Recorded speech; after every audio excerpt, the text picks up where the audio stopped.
Hey guys, welcome back to my channel, or if you've never seen me before, then hi, welcome. So in today's video, I'm going to be tier ranking all the books that I read in 2024. I always look forward to this video because I love making it. To be honest, I love filming it, I love editing it because it's just so much fun. It's been a long time actually since I've done a tier ranking video, and I'm just so excited because I love tier ranking things, to be honest. Yeah, just yapping.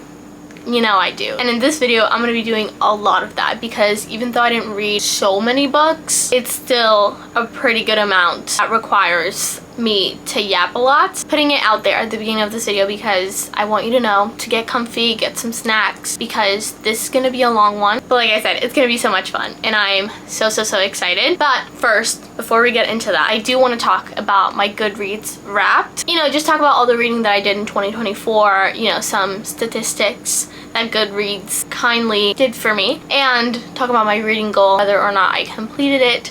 Spoiler alert, I didn't. I just wanted to do that real quick before we get into the tier ranking. Here we go. Okay, 2024, my year in books. I read 55 books this year, and my reading goal was 100 books. I don't know why January me thought she could read 100 books this year, but you know what, for a second there it seemed possible, it seemed achievable. But then came October, okay, and just a lot of things happened during that month that kind of caused me to fall into a big reading slump. And I did read some books after that, but it was just really hard for me to even pick up a book, just get motivated to start a book. I struggled, so I was still in a reading slump technically, and so yeah, that's why I just couldn't really complete my reading goal and I fell really behind. Then came December, and at that point it was literally impossible for me to finish or complete my reading goal in a month because I was like 43 books behind. But that's okay. That's completely okay. I'm not like punishing myself for not completing my reading goal. It was a challenge that I set for myself. I didn't complete it, but that's okay. You know, I do that for fun really and to see if I can complete it, so it's not like it's like that serious. I read 55 books, which is technically more than half of my reading goal, so at least that's something. And I am really proud of myself for even reading that many books this year. I did set my reading goal for 2025. Guess. Yeah, 100 books. I really do think if I focus and I don't fall into big reading slumps, I really do think I can complete it. And I'm just so motivated to start fresh, really get that feeling of like just wanting to read. That's it. We'll see at the end of 2025 if I do end up completing it, but again, not really putting any like or too much pressure on myself. The point for me to say all of this is because I did set a reading goal and I did not complete it, but that does not mean that reading 55 books this year was like bad at all, because if you're watching this and you read 10 or you read 30, however many books you read, you know, you still read some books this year and you should be proud of yourself. So because I read 55 books this year, that means I read 20,392 pages in total. Some fun statistics. My shortest book this year was 82 pages, and it was A Welcome Reunion by Lucinda Berry. Makes sense that it's the shortest book because it was a novella. And the longest book that I read was 583 pages,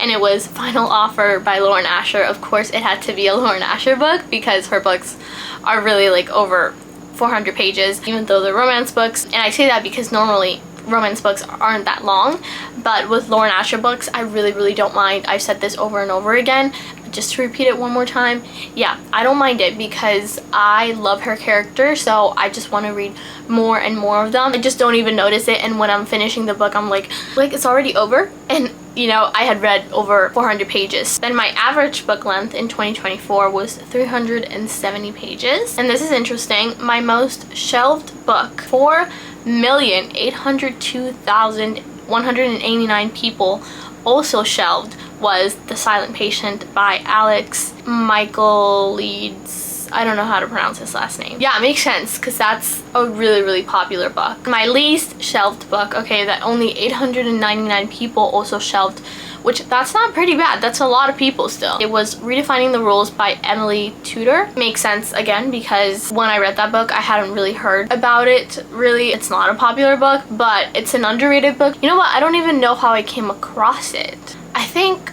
Okay, I'm pretty sure I had seen a TikTok about it. I just saw one TikTok and I was like, yeah, I'm hooked. I want to read that. I'm glad I did because I loved it, really. Then my average rating for 2024 was 3.8 stars, which that's not too bad, right?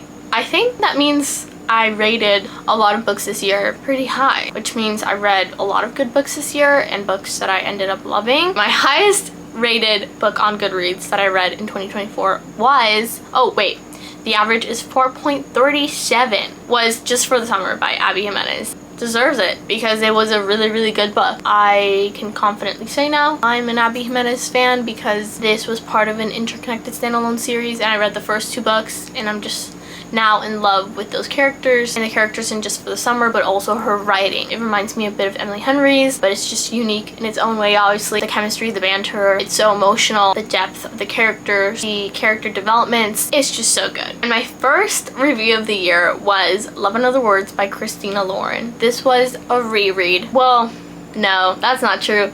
First book that I read, but not first review because I hadn't written it in 2024. I wrote it when I first read this book.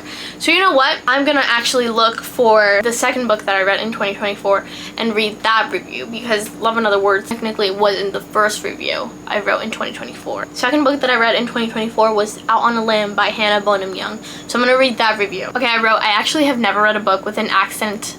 I think I meant to say accidental pregnancy trope before, just because I've kind of stayed away from them. So going into this book, I was kind of doubting it and thought I wouldn't end up liking it, but I still decided to give it a try because I had heard a lot of good things about this book. But oh my gosh. Oh my god. I was right. I didn't like this book. I loved it. Beau is the sweetest and cutest ever. The things he do and say, oh my god, I just kept giggling, kicking my feet all throughout this book. I honestly don't believe men like this exist in real life. I also absolutely loved and appreciated how they communicated their feelings so well. Written in all caps, their relationship was just so healthy, even when they were still friends and trying to figure everything out. Getting closer to the end, I just kept dreading that third act breakup, but it never came. Well, they had conflicts and challenges to overcome, in parentheses, but what I mean is it wasn't some stupid or silly reason and they dealt with it so well, like I said. Also, their banter, period. Loved, period. Obsessed, period. Since the beginning, it just seemed so easy between them, and I also could just feel their chemistry since the moment they met. And the epilogue, I almost cried. It was so sweet and I loved it so much. It wasn't that 5-star feeling, but I did love it and would absolutely recommend. As you can see, I really loved that book because I took my time writing that review. So now my last review of the year was My December Darling by Lauren Asher, which was a small town Christmas novella. I said this book was the cutest ever. Felt all the holiday / Christmas vibes. So cozy. I also loved getting to know Luke and Catalina. Even though it was a short book, I still got to connect to them both. Well, more specifically Catalina, because I saw myself in her in many ways. I related to her so much, and it was so comforting to read about a character who the things you relate on are also the things you're insecure about or struggle with. So reading about her dealing with those things and learning to embrace them, and more importantly finding someone who loves her for them, made me feel grateful. And then Luke, darling. The man is the sweetest, most thoughtful fictional man ever. I love how he was so confident, not in a cocky way, about how he felt about her, and he wasn't afraid to show it. He made sure she knew how he felt about her. He was so intentional with it, and that got me giggling and kicking my feet all throughout this novella. A man who doesn't play games and instead isn't afraid to show you how he feels about you.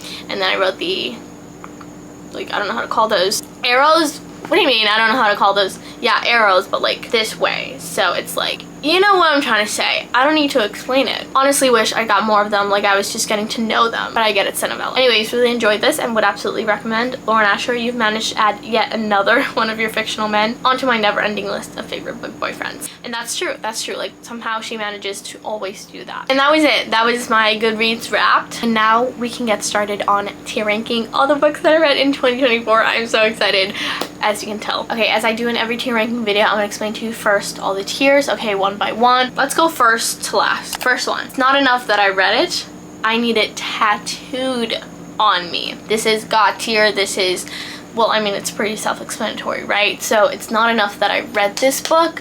Like, I need it tattooed on me. Every single page, every single line, every single quote, I need it tattooed on me right now. That pretty much means I loved this book, and would even go as far as to say that this book is kind of like a 6-star book to me. This book I have thought about it ever since I read it. It will be on my mind 24/7, like in the back of my mind, and I will always think about it till the day I die. Every single thing about this book I loved, and I'll never get over it. So if that doesn't tell you how I feel about the books that I'm going to put on this tier, I don't know what else to say. Next tier, ate it up but didn't get that 5-star feeling. This is probably like 4 stars, books that I rated 4 stars, and books that, you know, I even loved, but I didn't get that 5-star feeling because there are probably some things in this book, they're probably small and silly, but there are some things in this book that I did not like. That's why I didn't rate it 5 stars. Or maybe, you know what, I just didn't get that 5-star feeling, and that's it. That sometimes happens. Next tier, you know what? Heck yeah. So this is like when people comment on TikTok videos and they say, you know what? But instead of heck, they say another word.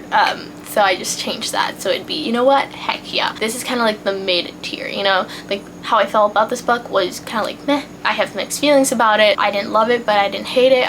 I liked it a lot, but there are a lot of things that I did not like about this book. I would say I would recommend it. Next tier. I wanted it to work out so bad. These are probably books that I rated 2 stars, but it's just kind of like, again, below the mid tier. It's like, maybe still I did not hate this book, but man, it's like I was rooting for you. Like I wanted to like you so bad. Like I wanted to like this book.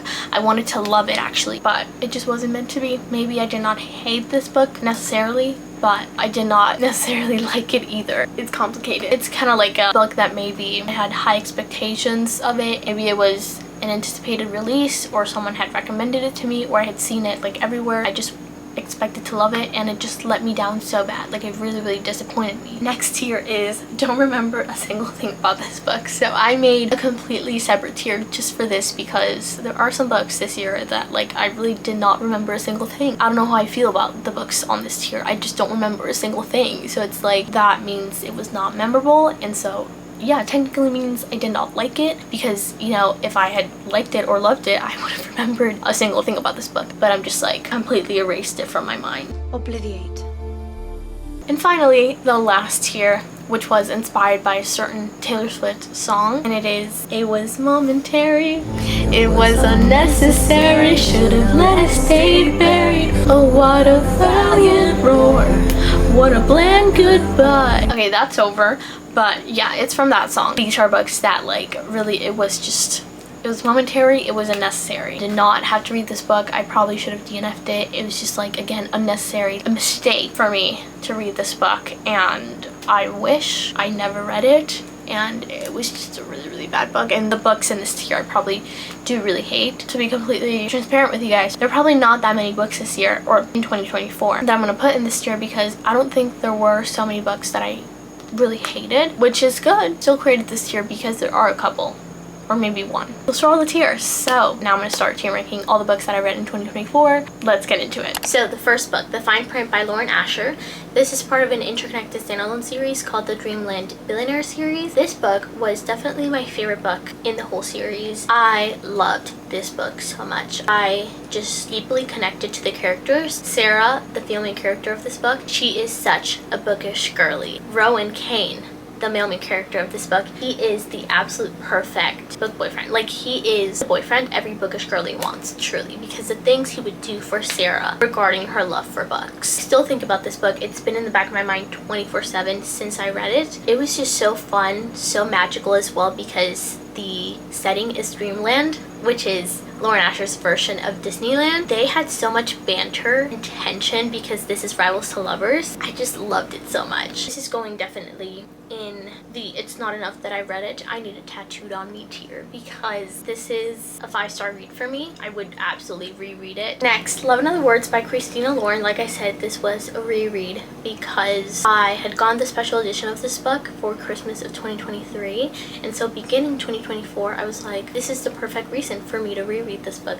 But also, I enjoy this book. I think about this book all the time. I talk about it all the time. Like, any chance I get to rant about it, I do. I always recommend it. Like, it's literally one of my favorite romance books of all time. So this is obviously going in the It's Not Enough That I Read It, I Need It Tattooed on Me. Like, at this point, I've read it 2 times. I'm sure I'm gonna read it for a 3rd time this year. Like, I already miss the characters. I have such a deep attachment to the characters that I'm like, now talking about this book, I miss them so much. Now I've read it twice. and it's not enough. It will never be enough. I need it literally tattooed on me. Next, Terms and Conditions by Lauren Asher. So like I said, this is part of that interconnected standalone series called the Dreamland Billionaire series, and this is the second book in that series. I didn't love this book as much as I loved the fine print. Like, I just didn't connect to the characters that much, didn't relate to them that much, but I still loved the book so much. I thought the female main character Iris was such a queen. She was an absolute queen. She stood her ground. The clan, like, I loved him, but he was a bit too grumpy at times. Like,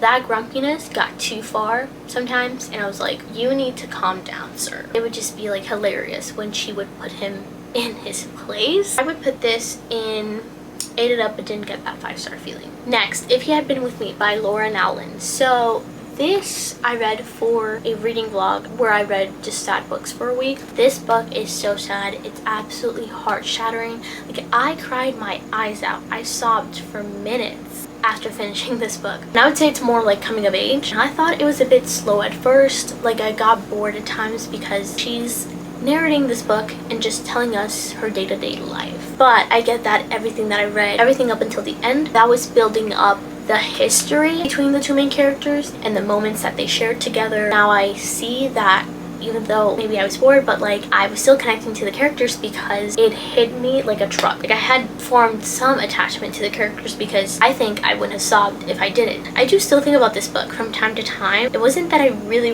loved it, so I think I'm gonna put it in ate it up but didn't.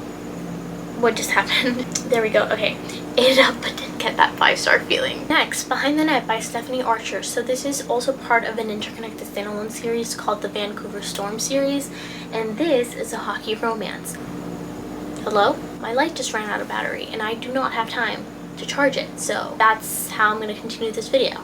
I hope that doesn't bother you. I honestly don't remember a lot about this book, but I do remember I had so much fun reading it, and I did feel like really giddy while reading it. I didn't really love this book a lot, but I didn't hate it.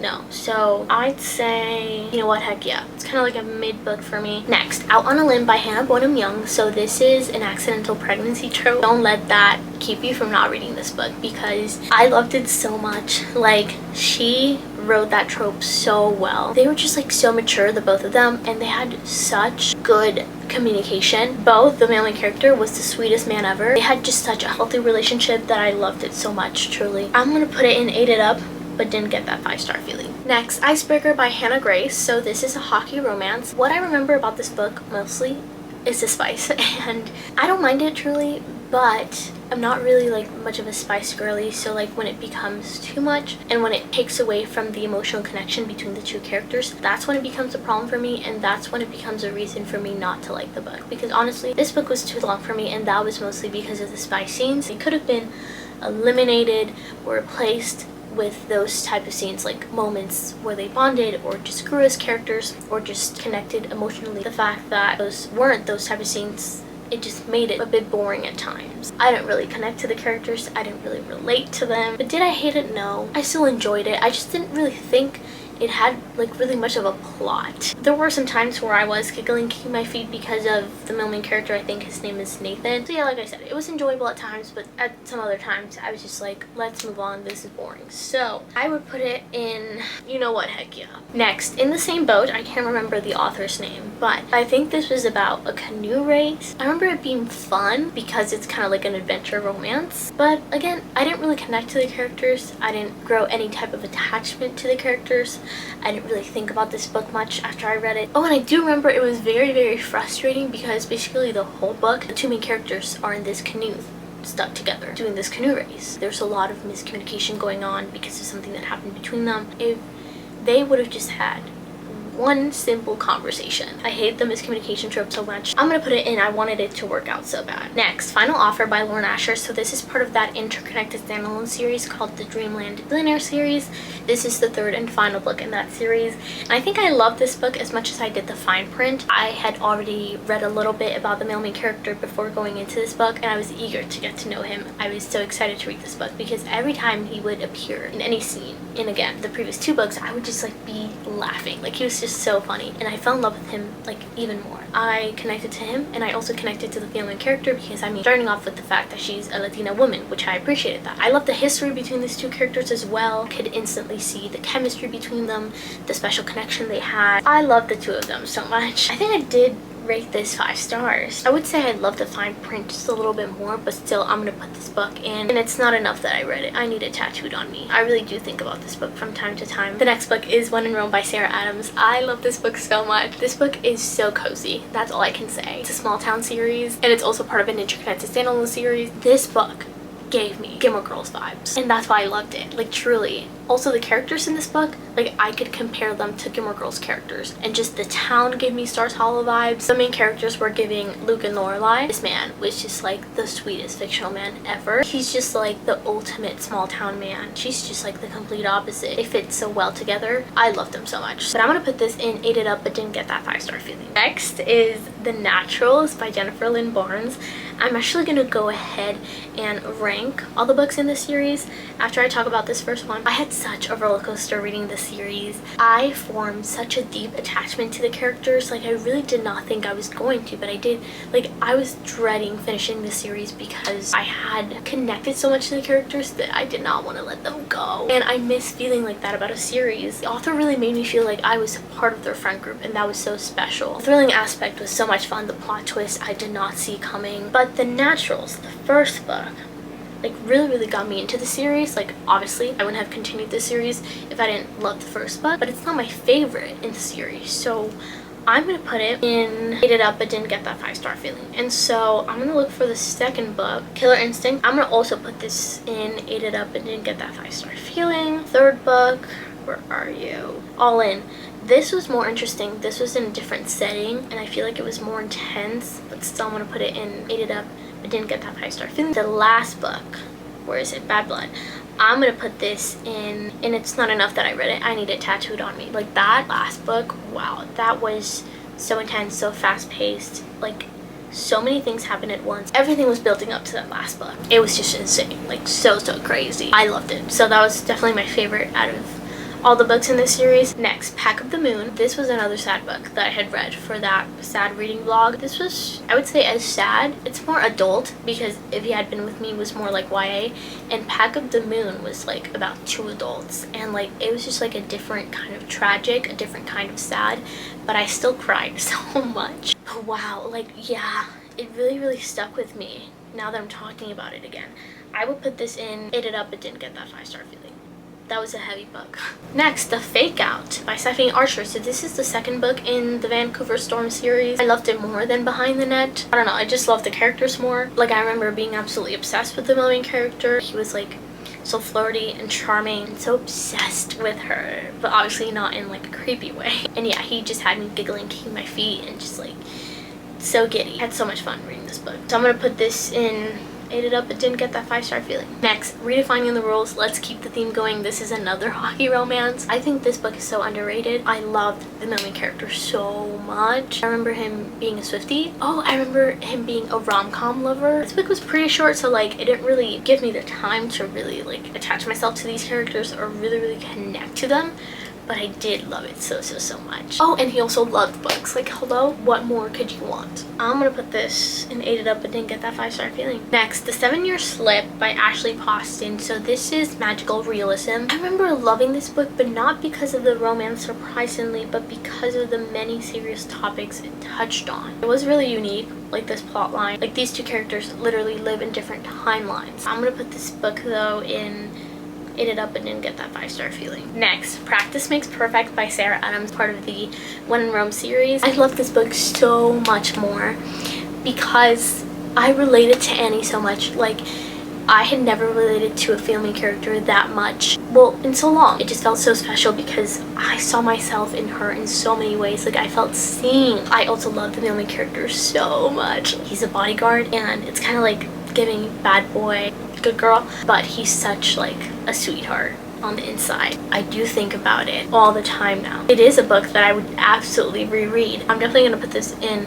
It's Not Enough That I Read It, I Need It Tattooed on Me. This absolutely deserves to go on that God tier. You with a View. Okay, so this was very adventure-y. Like, The two main characters go on like this road trip. They're very much like invisible string. The whole road trip was like lots of tension. It was fun. It was cute, but I do wish we got more of an emotional connection between these two characters. I think that would have made me love the book even more. I remember the third act breakup really frustrated me. It was just like really stupid. So it's just like unnecessary. But I would put this in, you know what? Heck yeah. I Survived by Holly Jackson. So this is a thriller book, and this was a really good thriller book. Honestly, I had expected it to be like boring and slow because the plot of this book is like this friend group is like stuck in an RV, and so I was like, how is that interesting? How is that gonna keep me hooked at all times throughout this book? But somehow Holly Jackson managed to do it because I was hooked. Like there was not a single moment in this book where I was bored. It was like fast paced. It was all kinds of intense and creepy and scary, and the plot twist really got me. I would put this in 8 it up, but didn't get that 5-star feeling. Next, The Teacher by Frida McFadden. Now listen, I love Frida McFadden books. They're always just so fast paced and so intense and just insane plot twists. Like I don't know how she comes up with them. And this one, yeah, still did not disappoint me. It was still an insane plot twist, but this book was like really disturbing and really creepy, and it was just like anxiety inducing. Every single book of hers, like I love that. I think I have it all figured out, but I really don't. So yeah, I enjoyed it a lot, but I do remember like not finding any character redeemable at all. I'm gonna put that in the, you know what, heck yeah tier. Next, As Good as Dead by Holly Jackson. So this is the third book in A Good Girl's Guide to Murder series, and I started that series, I believe I started that series towards the end of 2023. I wanted to finish it in 2023, but I wasn't able to, so I was determined to finish it in 2024, and that I did. This is probably my favorite book in the series because it was definitely the most intense. Like I expected it to be, but somehow it exceeded my expectations. There was not a single person that could have made me put it down. What I love about Holly Jackson, and especially in the series, is that she makes the readers feel included. Like I felt like I was going through every single thing that the main characters went through, especially the female character like Pip. Like she went through so many things in this book, and I felt like I was there with her. I love this series so much, and obviously heading to this book I had already connected to the characters so much. Like Pip and Robbie mean so much to me. I'm gonna put this in It's Not Enough That I Read It. I need it tattooed on me. Next, The Couple Next Door. This is a thriller book. It was okay. I remember it reminded me a lot of the, oh yeah, Madeleine McCann. It reminded me a lot of that case. I guess it disappointed me a little bit, the whole plot twist and how everything was revealed. Like it was just underwhelming. I wasn't really that shocked. I expected more. It wasn't that great. I guess I'm gonna put it in, I wanted it to work out so bad. Next, Summer Rental. So I remember this book being very like Mean Girls. It gave me those vibes, and also like Scream vibes, and I Know What You Did Last Summer vibes, like very like slasher film, and that's what made it very anxiety inducing and fast paced and intense. But I do remember it got slow at sometimes, but then at the end it like picked up. Overall, I would say it was a good thriller. I'm gonna put it in, you know what, heck yeah. Next, Love Redesigned by Lauren Asher. So this is part of another interconnected standalone series called the Lakefront Billionaire series. It's a billionaire romance as well, but it's a small town romance. That just made me love it more because I'm a small town romance girly. It felt cozy. I love these characters so much. They were so in touch with their feelings. I loved the history between them. They were kind of like childhood rivals. I remember eating up the tension and the banter between them.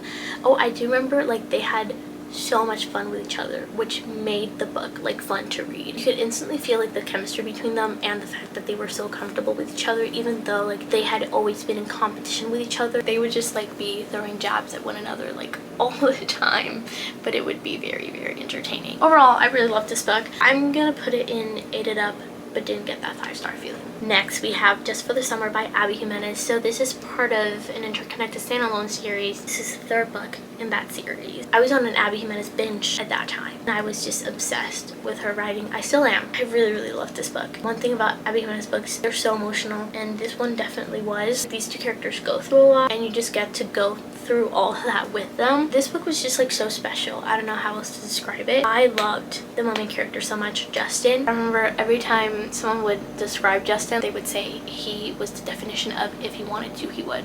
And yeah, I would absolutely 100% agree with that. They had such good communication. It just felt very real. This man was everything to me. This book was everything to me. Truly, I really loved it. I'm gonna put it in 8 it up, but didn't get that 5-star feeling. Next, Love Unwritten. So this is the second book in the Lakefront Billionaire series. I did connect with these characters much more than I did with the ones in Love Reassigned.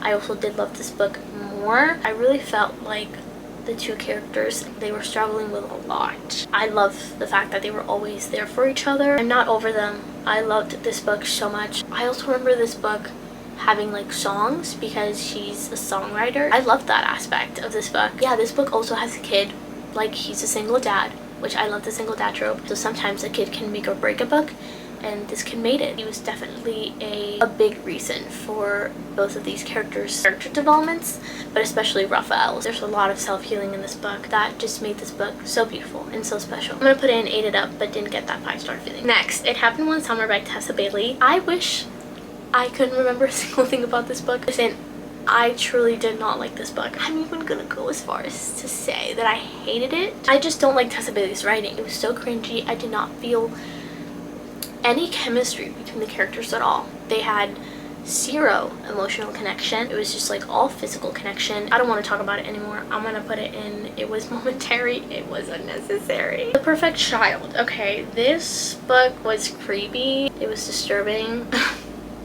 Like, I don't know what else to say about it. It was a good thriller. It kept me on the edge of my seat and I couldn't put it down. I got through it so fast. But I do remember I did not like the ending. It was very abrupt. I also remember just like the characters being like kind of like idiots. Like I would get frustrated with them. I'm gonna put it in, you know what, heck yeah. And then to go along with that, it's a sequel to this book, but it's a novella. This was just like really disappointing, to be honest. Really underwhelming. I expected more and it was just like stupid. I want to say that I wanted it to work out so bad. I really liked The Perfect Child, like enough for me to read this sequel. Like I remember being so excited to read this sequel, but it really disappointed me. I don't know, it was a bad novella. I was gonna say book, but it was a short story. It was just bad.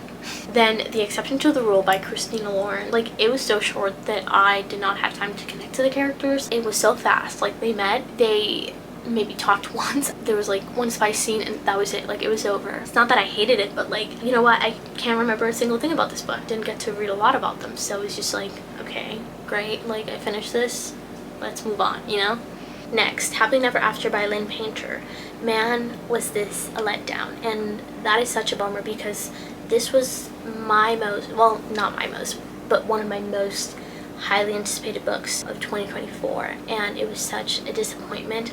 I love Lynn Painter's writing, but I know now that I love her YA books because this was an adult romance and I just did not like the way she wrote it. It was weakly written, in my opinion, and I feel like it had potential because the plot was so interesting, but it wasn't really focused on, and I feel like it should have been explored more, and that would have made it a much better book. You know, it's still a Lynn Painter book, so it was still fun, it was still silly, and it was still like romantic. Also, I feel like the characters only had physical connection between them. Like there wasn't really much of an emotional connection, at least I didn't feel that. So I would put this in, I wanted it to work out so bad because I really wanted to love it, but I did not at all. Then Funny Story by Emily Henry. Okay, this was my most anticipated book release of 2024 and this exceeded my expectations. I know Emily Henry doesn't let me down, not once. She keeps on delivering. I don't know how she does it, but she manages to write perfect books every time, and this one was so special. Like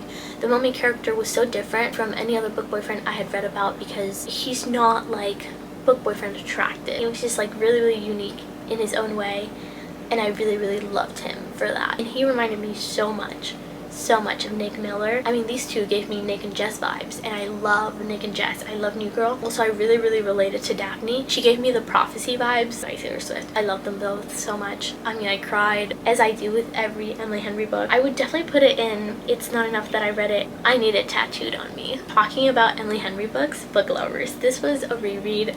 I love this book so much. It's my favorite Emily Henry book and one of my favorite romance books of all time. Again, I always rant about this book whenever I get the chance. It's perfection. It's everything to me. These characters, like, I have such a deep attachment to them. Nora, the female character, is another female character that I relate to so much. And Charlie is just the absolute blueprint. He is everything I want in a man. Like, oh, I love that man so much. So absolutely, this is going in It's Not Enough That I Read It, I Need It Tattooed on Me. Next, Powerless. So this is a romantasy.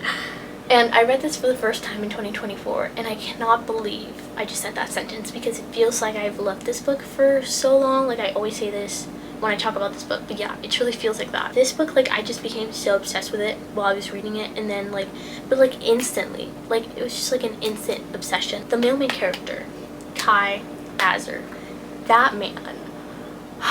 This book is absolutely everything to me. Like, it was giving Hunger Games vibes, but it was so unique in its own way. It was so interesting to read about, and I just loved it so much. It was so fast-paced, so intense, and the banter that these two characters have. Oh my gosh. Like, the tension. Oh my god. The chemistry. Insane. And I haven't stopped thinking about it, like, ever since I finished it. This book will absolutely go in the It's Not Enough That I Read It, I Need It Tattooed on Me. So I'm actually gonna rank the second book that came out in 2024, Reckless. This was a bit like, not a disappointment, okay? I'm not gonna say that, but I guess everyone just expected more of it. But I guess it is more like a filler book. I feel like a lot of things that happen in this book are gonna be big for the third book. I love their banter so much that this book was mostly just like them bantering with each other, that I didn't mind it. I ate it up. And I feel like they did grow more as characters in this book. I'm gonna put it in ate it up, but didn't get that 5-star feeling. Oh wait, I forgot. There's a novella between these two books. Powerful. It's not about the main characters of this book, but it's about a side character. And wow, I did not expect to get so attached to the characters in this novella, but I did. I was so invested, and it was so emotional. That's all I'll say. But like, I love this book so much, so I'm gonna put it in ate it up, but didn't get that 5-star feeling. Next, The Serpent and the Wings of Night. So this is another fantasy book, well, romantasy book, but it's got like vampires, which was interesting because I adore the Vampire Diaries. And it's also like, it's got trials, and it's very fast paced, it's high stakes, it's intense. I didn't love it that much. It was like very complicated for me to understand. It had a lot of world building. Like, it took some time for me to get into it, and it was a bit boring at times. The tension was there because like these two characters have a lot of tension as well and banter, but after reading Powerless, because I read this right after I read Powerless, it was so underwhelming because I was so obsessed with Powerless and I was still thinking about Powerless that I couldn't really focus on this book. I didn't hate it, so I'm gonna put it in, you know what, heck yeah. Maybe I'll love the second book more whenever I read that. War D by Frida McFadden. What was this book about? I ate up Frida McFadden books every single time. This was another book that I ate up, but I wouldn't say it really stuck with me, so I didn't really love it that much, but I did really enjoy it. Yeah, I'm gonna put it in, you know what, heck yeah. The Reappearance of Rachel Price. So this was a 2024 release. It's a Holly Jackson book. I guess it didn't exceed my expectations, but it wasn't a letdown. I loved it. It was definitely a very, very interesting plot. Plot twist like really caught me off guard. I love just like Holly Jackson's writing and storytelling, and so I was gonna love this book regardless. I'm gonna put this in ate it up, but didn't get that 5-star feeling. Next, Part of Your World by Abby Jimenez. So this is part of that interconnected standalone series that Just for the Summer is part of. This is the first book in that series. This was really cute and adorable.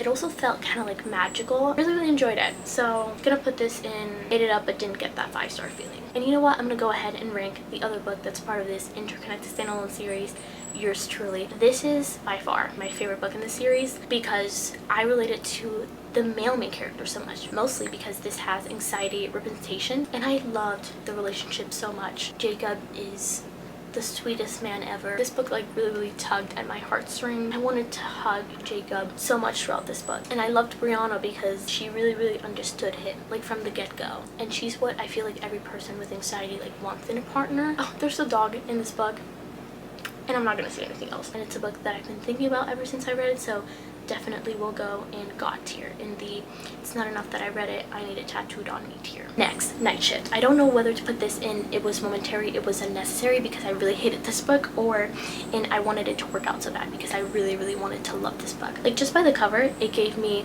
Nathan and Haley vibes, and then I read the premise. Yeah, it gave me even more Nathan and Haley vibes from One Tree Hill, by the way. I love that show so much. But I love them so much. Like, they're my favorite couple of the show, and they're one of my favorite TV show couples ever. I was really excited to read this book, but it was such a letdown, such a disappointment, because I mean, these characters had no chemistry at all. I felt like I didn't get to know them at all. It was, I feel like, all physical connection, and like I didn't get one moment between the two of them that they connected emotionally. I feel like they just were attracted to each other, and that was it. That was the point of the relationship. I don't know. I did not like this book at all. I hated it. And the fact that I wanted it to love it so bad. It made me hate it even more, I think. Just know I rated this 1 star, but I'm gonna put it in I wanted it to work out so bad. Next, The House Across the Lake by Riley Sager. Okay, so this is going in I ate it up but didn't get that 5-star feeling. This was insane. The plot twist was absolutely crazy. I did not see it coming at all. I did not see where this book was going at all. I really enjoyed this thriller book. Oh, and then I forgot about 12. So this is a novella in the Natural series. I'm gonna put this in you know what, heck yeah. Like, I did not love this book.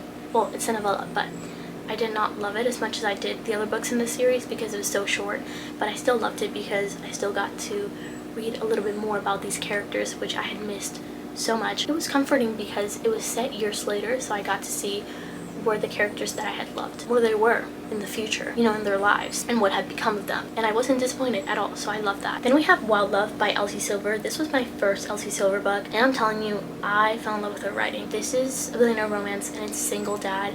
It's part of an interconnected standalone series called the Rose Hill series, so it's also a small town series. And I love this book so much. He's, I believe, her brother's best friend. It reminded me of like the characters in Love Redesigned because they also knew how to have so much fun with each other. And again, you could just feel the chemistry between them because of their history. And he would absolutely do anything for her to make her happy, to make her feel safe, to make her feel comfortable. I just love that about him. Love these characters so much. Really felt like very cozy, like a breath of fresh air. So I'm gonna put this in ate it up but didn't get that 5-star feeling. Then The Rule Book by Sarah Adams. I really enjoyed this book. I'm gonna put it in ate it up but didn't get that 5-star feeling. I really related to the filming character. She was so funny, but I really felt seen in like very random ways, and I loved the main character of this book so much. He was so protective of her and supported her in everything. Oh, and they also have a bit of a history, so it's a bit awkward and tense at first, but yeah, that just makes it more fun and entertaining because there's so much tension, so yay. Then The Housemaid Is Watching by Frida McFadden. This is part of the Housemaid series, and this was not needed at all, but I still ate it up because I love that series so much. The first book, The Housemaid, will absolutely remain a favorite. Like, it's still my favorite book by her and just my favorite book in the series. I did get like frustrated with the characters in this book, and I felt like some of the things that they did in this book were so out of character, and I was just like, what's going on? Yeah, the plot twist was definitely disturbing, but it was insane, as any Frida McFadden plot twist is. I'm gonna put this in, you know what, heck yeah. Then The Guest List. I expected to love this book, but I did not. I was bored. I loved the drama in this book. There was a lot of drama. The characters in this book had so many secrets, and there's multiple POVs in this book, so that was fun and entertaining, but it was just like, it was boring. The plot twist kind of like felt flat for me. It was kind of like a letdown. I was left with a lot of questions, but I did not care. I'm gonna put this in, I guess I wanted it to work out so bad. Then we have The Silent Patient. This was a really good thriller book. It was just like very different from what I had in my head because I hadn't really read the premise at all. Well, I went into it like blindly. I don't know what I expected, but it went in a completely different way. It was still, I would say, not very like fast paced, but I was entertained the whole time. There was just so many things about this book that shocked me really to my core. I enjoyed it. I'm gonna put it in, you know what, heck yeah. Okay, next, People We Meet on Vacation. So this was a reread. I love this book so much, and honestly, when I reread it, I forgot how much I loved it because in my own mind, it was underrated. The only thing I do not like about this book is the miscommunication. I love these two characters so much that the miscommunication trope in this book doesn't really make me hate it at all. It's an Emily Henry book. How can I hate it? So I'm gonna put this in ate it up but didn't get that 5-star feeling. And then One by One by Frida McFadden. This, I remember it being very fast-paced because it's kind of like that type of book where it's like each person in this book gets killed one by one. I mean, right? The title. So that made it interesting because I was just like trying to figure out the whole time who was killing each person in this group. And there was also a lot of drama, a lot of secrets going on, so those were getting revealed slowly, and again, that was also entertaining. It was enjoyable. I just don't remember much of it. I didn't really love it that much, but I'm gonna put it in, you know what, heck yeah. Then we have Wild Eyes by Elsie Silver. So this is the second book in the Rose Hill series. I loved this book way much more than I did Wild Love. I don't know why, it just really got to me. I loved West Belmont so much. He's also a single dad, and the kids in this book made this book so much more special. And again, they were just like so integral. Is that the word? Integral? Like so important, basically, to this book and to the character development of these two characters. He was just everything to me. She also, like, I loved her so much. I feel like Wes kind of like healed something in me, truly. The way he is with his kids. Ugh. The way they meet is so funny, but I feel like they instantly connect with one another and they have such a fun banter. And this also felt cozy again because of the small town aspect. Yeah, again, I feel like West is that man that would do absolutely anything for Skylar. I mean, the lengths he would go for her. And then he just oozed comfort and wholesomeness and safeness. I also love the fact that Skylar was the one who made him open up, because he's kind of like that guy that like everyone thinks he's so happy all the time, but he's struggling, you know, like everyone is inside. I loved how he was so comfortable with Skylar. I also loved the fact that they were so honest with each other all the time, and this was like such a slow burn, but the slow burn was slow burning. I'm absolutely gonna put this in. It's not enough that I read it. I need it tattooed on me. And finally, My December Darling by Lauren Asher. Like I said, this was a small town Christmas novella. I was having so much fun while I was reading it. I was just like so giddy while reading this. Luke Darling, he was so sweet and so thoughtful. She's also Latina, and specifically she's from where I'm from. She's Puerto Rican. There was a lot of that in this book, and so I appreciated that a lot. So now I just need to find my Luke Darling. I love the relationship so much. It was a novella, but like I connected to the character so much. I really enjoyed it. So I'm gonna put this in. Ate it up, but didn't get that 5-star feeling. Oh, there we go. So that is it, guys. Those were all the books that I read in 2024. I hope you enjoyed this video. I hope it wasn't too long. Like I said, I had so much fun. I always love to do these type of videos. I always look forward to it at the end of every year. I love just kind of looking back at all the books that I read in a year. Again, I hope you enjoyed this video, and if you stayed to the end, I love you so much. I'm so excited for 2025. So excited for the books that I'll read this year. Tell me your top 3 books that you read in 2024, or even just your favorite book of 2024, if you can even choose one. I know it's hard, but I would love to know. I'm always curious, so you can do that in the comments down below if you want to. Subscribe if you haven't yet, and I guess that's all I have to say. See you guys in my next video. Bye.